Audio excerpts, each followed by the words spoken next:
Assalamualaikum warahmatullahi wabarakatuh. Saya Gintan Herawati dengan NPM 1969102446. Di sini saya akan mensimulasikan RPP tematik kelas 4, tema 3, subtema 3, pembelajaran pertama. Mata pelajaran yang dipadukan adalah Bahasa Indonesia, IPA, dan IPS. Baiklah, saya akan mensimulasikan RPP tematik. Assalamualaikum warahmatullahi wabarakatuh. Selamat pagi anak-anak ibu. Semoga di pagi hari ini kalian diberikan kesehatan dan keberkahan oleh Allah Subhanahu wa Ta'ala. Baiklah, pagi ini kita harus bersyukur karena kita masih diberi kesehatan untuk bertatap muka di pagi hari ini.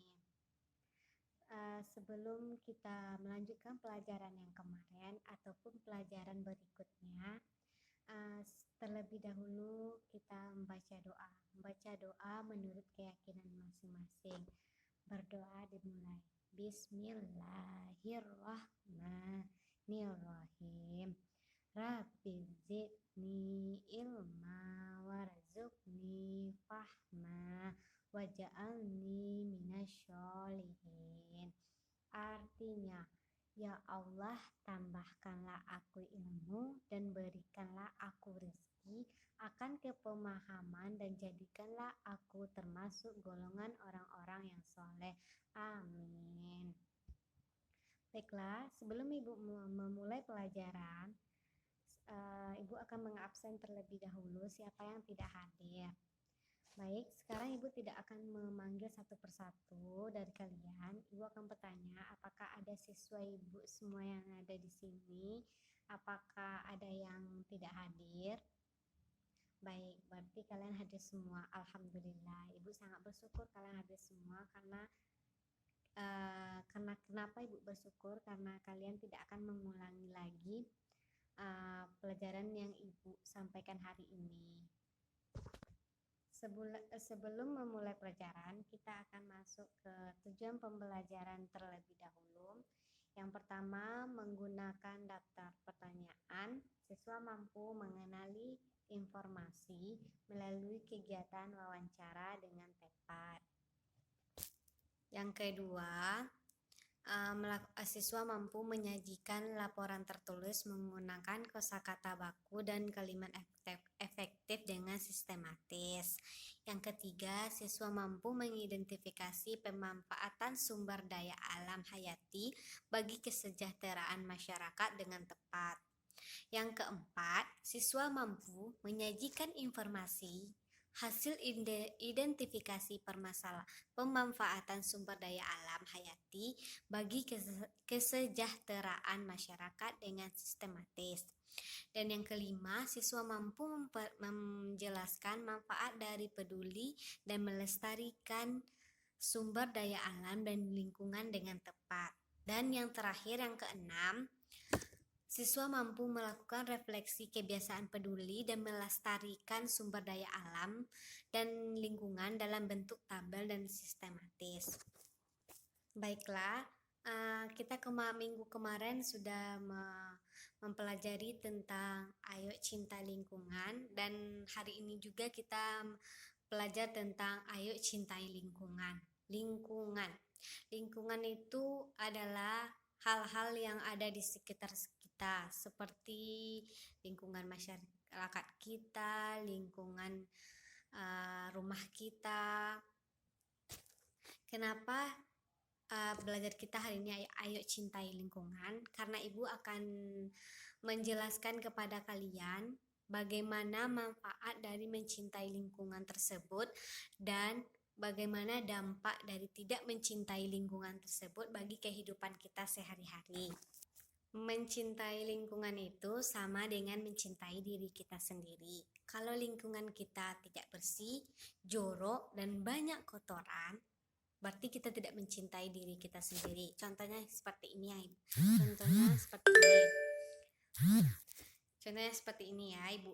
Berikan kalian contoh supaya kalian paham dan anak murid Ibu tidak akan tidak akan ragu lagi apa maksud dari mencintai lingkungan atau ayo mencintai lingkungan. Untuk hari ini Ibu akan mencontohkan mencintai lingkungan sama seperti mencintai diri sendiri, yaitu apabila lingkungan kita kotor, jorok, banyak nyamuk dan sekelilingnya banyak sampah atau gotnya tidak bersih, itu akan membuat diri kita terkena penyakit. Contohnya DBD, malaria, dan penyakit kulit lainnya. Kenapa seperti itu? Dengan penyakit berarti dengan adanya penyakit yang menyerang diri kita, itu namanya kita tidak mencintai diri kita. Kenapa seperti itu? Karena lingkungan sekitar kita itu jorok, nggak bersih. Jadi dampaknya bagi diri kita adalah itu kita dapat menyerang penyakit dan alhasil kita jadi sakit. Anak-anak murid Ibu tidak dapat belajar dengan semestinya, dan kalian juga ketinggalan pelajaran, tidak bisa main-main dengan teman sekelas kalian. Biasanya dapat jajan, sekarang tidak, dan biasanya bercengkrama dengan teman-teman kalian, ketawa, bahagia dengan teman-teman kalian, dan akhirnya kalian tidak bisa karena kalian dapat penyakit seperti DBD atau malaria yang disebabkan oleh kalian yang tidak mencintai lingkungan kalian sendiri. Baiklah, mungkin mencintai lingkungan ini kemarinnya Ibu sudah jelaskan, dan sekarang kita lihat buku kalian. Ada halaman 95, yaitu tentang perjalanan ke desa. Yang tentang perjalanan ke desa. Oke, perjalanan ke desa. Yang sebelum itu ada tertulis tumbuhan dan hewan dapat terus memberikan manfaat jika terawat dengan baik. Sayangnya tidak semua orang memperhatikan hal itu. Maksud dari itu semua adalah tumbuhan dan hewan dapat terus memberikan manfaat jika terawat dengan baik. Dan sayangnya tidak semua orang memperhatikan hal ini. Jadi di sini dijelaskan tumbuhan dan hewan itu bermanfaat untuk manusia yang ada di dunia ini. Yang contohnya tumbuhan. Tumbuhan kayak bayam, kangkung, tumbuhan yang contohnya tuh tumbuhan pepaya, mangga, itu dapat memberikan keuntungan. Tumbuhan tersebut dapat memberikan keuntungan seperti tumbuhan-tumbuhan obat. Nah, jika kita manfaatkan tumbuhan-tumbuhan obat itu, kita juga dapat manfaat dari tumbuhan tersebut. Jika manfaatnya kita lakukan dengan baik, tidak merusak tanaman itu, maka anak-anak Ibu dapat manfaatnya dengan baik. Contohnya, kita menanam serai. Apa manfaat dari serai itu? Serai selain dapat menyembuhkan penyakit, juga bisa dimanfaatkan untuk untuk orang tua anak-anak Ibu sekalian, untuk memasak sambal, memasak gulai contohnya kan. Dan satu lagi tumbuhan daun kunyit. Maka anak-anak Ibu tahu enggak tumbuhan daun kunyit itu bermanfaat untuk apabila kita mimisan, kita ambil daun kunyit, lalu kita masukkan daun kunyit tersebut ke hidung, maka itu akan meredahkan darah yang keluar, supaya darahnya tidak terlalu banyak keluar gitu. Itu salah satu contoh yang Ibu berikan kepada anak Ibu sekalian, manfaat tumbuhan jika memperhatikannya dengan baik. Dan jika tidak memperhatikan baik, kita akan rugi, sangat-sangat rugi, karena tumbuhan di sekitar kita itu banyak kali manfaatnya. Dan yang kedua, hewan. Jika kita memanfaatkan hewan dan tidak memperhatikan dengan baik, maka kita tidak akan mendapat keuntungan atau hasil dari semua. Anak-anak Ibu tahu sapi kan? Sapi jika kita rawat dengan baik, jika kita kasih makan dengan baik, kasih minum dengan baik, kita dapat manfaatnya, yaitu susunya. Kita dapat minum susunya, dan anak-anak ibu dapat minum susu murni. Karena susu murni itu sangat tinggi vitaminnya, karena bisa meningkatkan kecerdasan, meningkatkan kesemangat dalam diri anak-anak ibu sekalian. Itulah tumbuhan dan hewan jika dimanfaatkan dengan baik. Kalau tidak dimanfaatkan dengan baik, maka anak-anak ibu dan orang tua anak-anak ibu yang tersayang di rumah semua juga nggak akan dapat hasil dari itu semua. Berikutnya yaitu ibu akan menjelaskan tentang dari halaman 95 tadi kan ada soal cerita. Ayo menulis. Kita akan menulis menulis pertanyaan dari teks yang sudah ada di buku anak-anak sekalian. Teksnya itu perjalanan ke desa. Silakan anak-anak baca dan pahami. Lalu nanti kita ambil pertanyaan apa, jawab bersama-sama pertanyaan apa yang baik untuk pertanyaan apa yang bagus untuk dipertanyakan nantinya. Nanti kita jawab bersama-sama, oke? Baik, di cerita ini dijelaskan Pak Jaja mendaur ulang sampah daun, yaitu sampah daun itu dicampur dengan kotoran hewan ternak, ditumpuk dan didiamkan selama 2 bulan. Campuran itu akan hancur menjadi pupuk alam yang disebut kompos. Nah, sekarang ibu tahu kan? Sekarang ibu nanya sama anak kalian tahu kan sampah itu bisa menjadi pupuk untuk sebuah tanaman, misalnya bayam. Kita bakar sampah daun atau sampah plastik itu kan, terus abunya itu didiamkan di situ, lalu kita taburkan biji bayam. Tapi lama kelamaan bayam itu akan tumbuh dan jadilah sayur bayam yang anak-anak ibu makan pada saat ini. Contohnya kan seperti itu kan. Jadi manfaat sampah itu sangat penting dan sangat bermanfaat untuk kehidupan kita seterusnya. Contohnya ini, daun-daun yang dicampur dengan kotoran ternak, hewan ternak, dan didiamkan selama 2 bulan.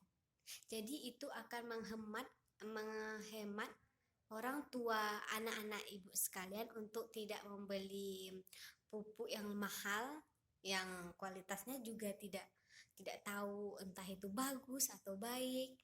Jadi kita harus mencontohkan ini. Jadi kalian nanti tiba di rumah, silakan dipraktekkan.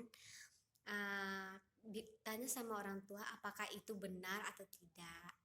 Apakah orang-orang tua anak ibu sekalian juga seperti itu, juga menggunakan pupuk buatan sendiri, karena pupuk buatan itu lebih jamin kualitasnya dari pupuk yang lain-lainnya. Baiklah, di sini tertulis, ayo amati gambar berikut, berilah tanda centang pada gambar yang menunjukkan tanaman dan hewan yang terawat. Contohnya di sini ada tanaman apa ya ini anak-anak? Ada tanaman sayur atau bunga, ada kambing, ada daun-daunan, ada kuda, pokoknya banyak lah. Di sini pada gambar yang menunjukkan tanaman yang hewan yang terawat. Ayo, pada tanaman dan hewan mana yang terawat? Di sini ada daunnya yang terawat, bagus kan bentuknya, tidak ada ulat, tidak ada kering-kering berwarna coklat atau mati. Dan hewan yang terawat di sini adalah ayam. Lihat ayam ini, bagus kan? Bagus sekali ayamnya, nggak ada kurus atau kulitnya berjamur atau apa, kurus kan? Oke, setelah ibu berikan 2 contoh ini, silakan anak-anak ibu Selebihnya silakan anak-anak ibu cari mana tanaman yang terawat, mana hewan-hewan yang terawat. Nanti kita bahas sama-sama, oke anak-anak ibu. Dan sekarang anak-anak ibu coba lihat halaman 98, ayat membaca. Di sini dibacakan, sebagai warga negara, kita berkewajiban ikut menjaga dan melestarikan lingkungan alam agar terjaga kelestariannya. Caranya dengan membiasakan diri bersifat peduli lingkungan, kemudian mengajak teman dan anggota keluarga melakukan hal yang sama, bersama dengan kelas melakukan hal-hal yang positif terhadap lingkungan kita. Lingkungan kita saat ini sangat memperhatikan karena sampah di mana-mana, kotoran limbah-limbah pabrik di mana-mana. Anak ibu semuanya, ibu harapkan lingkungan sekolah ini kita harus jaga. Salah satunya kita harus membuang sampah pada tempatnya. Oke, setelah itu membuang sampah pada tempatnya. Setelah penuh tong sampahnya, kita buang ke tempat pembuangan sampah yang biasa dilakukan oleh pembersih sekolah untuk membuang sampahnya. Kelas pun seperti itu, kelas pun bersih, harus bersih, tidak ada kotoran, tidak ada bau apapun, karena kelas adalah tempat ternyaman untuk anak-anak murid ibu untuk belajar kan. Di rumah, bukan di sekolah saja, di rumah pun seperti itu. Kita harus menjaga lingkungan rumah menjadi lebih baik, kamar kita bangun tidur dirapikan, disapu, tidak harus menunggu orang tua anak ibu sekalian untuk membersihkannya. Anak-anak ibu semuanya juga bisa untuk membersihkannya. Mulai dari hal kecil, membersihkan tempat tidur, meletakkan pakaian-pakaian kotor pada tempatnya, dan menyapu kamar kalian. Untuk saat ini kalian mungkin masih kecil, anak-anak ibu semuanya, mungkin tidak disuruh orang tuanya untuk menyapu rumah. Alangkah baiknya kita membantu orang tua dan mengajarkan banyak hal, membantu orang tua dan memberikan sedikit manfaat, dan kita juga dapat pahala membantu orang tua. Anak-anak ibu tidak mau dapat pahala? Pasti mau kan? Jadi kita harus membantu mendapatkan pahala anak-anak murid ibu semuanya, agar kita bisa beri sedikit orang tua kita istirahat dengan cara membersihkan kamar kita. Buku-buku yang berserak bersihkan, buku-buku yang berdebu bersihkan. Setelah semua itu selesai, pasti anak-anak ibu merasa senang melihat kamarnya yang bersih, dan pasti merasa bangga karena kerja keras kalian itu membersihkan kamar dengan rapi dan bersih. Pasti ibu kalian banggakan. Jadi ibu harap anak didik ibu semuanya, anak didik yang ibu sayangi dan ibu cintai, kalian harus mencintai lingkungan, harus menjaga lingkungan kalian bersih, harus memperhatikan lingkungan. Oke? Baik, sebelum kita mengakhiri pelajarannya, apakah anak-anak ibu ada bertanya? Baiklah, sebelum mengakhirinya, ibu mau kalian membuat sebuah rangkuman. Untuk minggu depan kan kita libur, jadi ibu suruh kalian membuat rangkuman kemana saja kalian berlibur dan manfaat dari lingkungan apa yang kalian dapat selama liburan tersebut. Oke, baiklah, sampai di sini pelajaran kita hari ini. Kita ucapkan dengan alhamdulillahirrabbilalamin. Ibu sudahi dengan assalamualaikum warahmatullahi wabarakatuh.